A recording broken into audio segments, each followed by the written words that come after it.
Good morning, it's Friday, December 12th, and this is Connecticut Today, CT Insider's daily audio briefing. Catch up on Connecticut. All news, no noise, in under 5 minutes. We're starting off with a quick look at the weather. The National Weather Service says Friday will be sunny and less windy than Thursday. Highs are expected to reach the mid-30s along the coast and low 30s inland, with wind chills making it feel much colder. We'll have the full weather update at the end of the briefing. Connecticut's minimum wage is set to go up on January 1st, moving from $16.35 to $16.94 per hour. This increase, which is less than 60 cents, will make Connecticut's minimum wage the second highest in the country. The adjustment is required by a 2019 state law that ties the minimum wage to the Federal Employment Cost Index, which increased by 3.6% over the past year.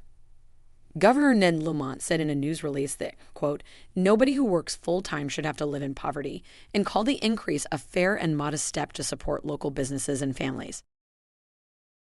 Connecticut has launched the first of 6 public forums to discuss the potential role of new nuclear power plants in the state's future. The forums, held by the Department of Energy and Environmental Protection, are part of a broader effort to address rising electricity demand, reduce carbon emissions, and control costs. Officials say the workshops will help identify communities interested in hosting new nuclear facilities and increase public understanding of nuclear energy. DEEP Commissioner Katie Dykes said the time is right for Connecticut to consider new nuclear projects, citing recent technological advances and the need to keep electric costs down for ratepayers. Connecticut's lawsuit against ExxonMobil will move forward after a state superior court judge denied the company's attempt to dismiss key arguments. The state claims ExxonMobil misled the public for decades about the role of fossil fuels in climate change, violating Connecticut's Unfair Trade Practices Act. Attorney General William Tom said, quote, ExxonMobil is throwing the kitchen sink at us, trying every angle to invalidate our case. Once again, they have failed on every count. ExxonMobil argued that its statements were protected by the First Amendment and that federal law should preclude the state's claims, but the judge rejected those arguments. A trial is tentatively scheduled for June 2028.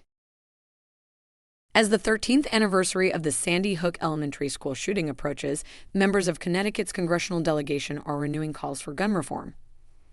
U.S. Senator Chris Murphy said he feels heartbroken but inspired to keep pushing for comprehensive legislation. Lawmakers acknowledge that progress has been slow since the Bipartisan Safer Communities Act passed in 2022, but they pledge to continue their efforts. U.S. Representative Johanna Hayes said, quote, I know that we can do something as members of Congress. I know that we can do something as elected officials. Connecticut has enacted several new gun laws in the past decade, including expanded bans on certain weapons and new requirements for safe storage and background checks. UConn football running back Cam Edwards has reportedly decided to enter the transfer portal, according to multiple reports. Edwards, a redshirt junior from Norwalk, was the team's leading rusher this season with 1,132 yards and 14 touchdowns. He is the 10th player on the current roster to announce plans to enter the portal following a coaching change, with Jason Candle recently introduced as the new head coach. It remains unclear if all players who have declared for the portal will leave, but the situation could impact the Huskies' lineup for the Fenway Bowl game on December 27th against Army. And now for the full weather forecast. The National Weather Service reports that Friday will be sunny and cold across Connecticut, with highs in the upper 20s to mid-30s depending on the region. Winds will be breezy, with gusts up to 30 miles per hour in some areas, and wind chills could make it feel much colder, especially in the morning. Temperatures are expected to warm slightly on Saturday, but a low-pressure system may bring light snow overnight into Sunday. Thanks for listening. For more local news, visit ctinsider.com. This digest was partially generated by AI and then reviewed and edited by our newsroom staff.